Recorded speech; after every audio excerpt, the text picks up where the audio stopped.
भारतीय राजनीति में फेसबुक के असर और उसकी पॉलिसी को लेकर उठ रहे सवालों के बीच अमेरिकी अखबार वॉल स्ट्रीट जर्नल ने एक बार फिर फेसबुक की सीनियर अधिकारी आखी दास से जुड़े कुछ अहम दावे किए हैं। बताया गया है कि आखी दास ने चुनाव में कांग्रेस की हार को 30 साल की ज़मीनी मेहनत के बाद मुक्ति बताते हुए एक अलग ही अंदाज में प्रधानमंत्री नरेंद्र मोदी की तारीफ की थी। साथ ही चुनावी कैंपेन में भी उनकी भूमिका को लेकर सवाल उठाए गए हैं। आखी दास फेसबुक की इंडिया पब्लिक पॉलिसी हेड भी हैं और हाल ही में वॉल स्ट्रीट जर्नल ने अपनी एक खबर में दावा किया था कि कैसे बीजेपी से जुड़े नेताओं की हेट स्पीच पर फेसबुक ने दोहरे मापदंड अपनाए।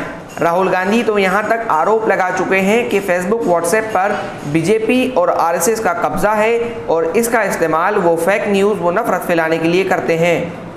आखी दास की पोस्ट 2012 से 2014 के बीच की बताई गई है, जो भारत में काम करने वाली फेसबुक टीम के ग्रुप को भेजी गई थी। हालांकि इन पोस्ट को कोई भी देख सकता था। उस वक्त इस ग्रुप में सैकड़ों कर्मचारी शामिल थे। कुछ फेसबुक कर्मचारियों ने बताया कि जो चीज़ें आखी दास ने बताई वो कंपनी की निष्पक्षता की पॉलिसी की विरोधाभासी थी। वहीं फेसबुक ने आखी दास का बचाव किया और कहा है कि उन्होंने अनुचित पक्षपात नहीं दिखाया। फेसबुक के प्रवक्ता एंटी स्टोन ने कहा, पोस्ट का गलत संदर्भ समझा गया है। कंपनी की तरफ से ये भी कहा गया है कि कंपनी मुस्लिम विरोधी कट्टरता के खिलाफ है।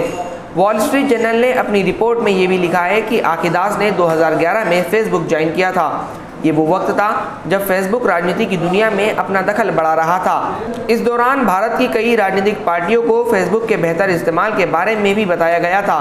2012 में गुजरात में बीजेपी के लिए भी फेसबुक के जरिए जनता के बीच पहुंचने का काम किया गया। बीजेपी को जीत मिली और नरेंद्र मोदी एक बार फिर मुख्यमंत्री बने।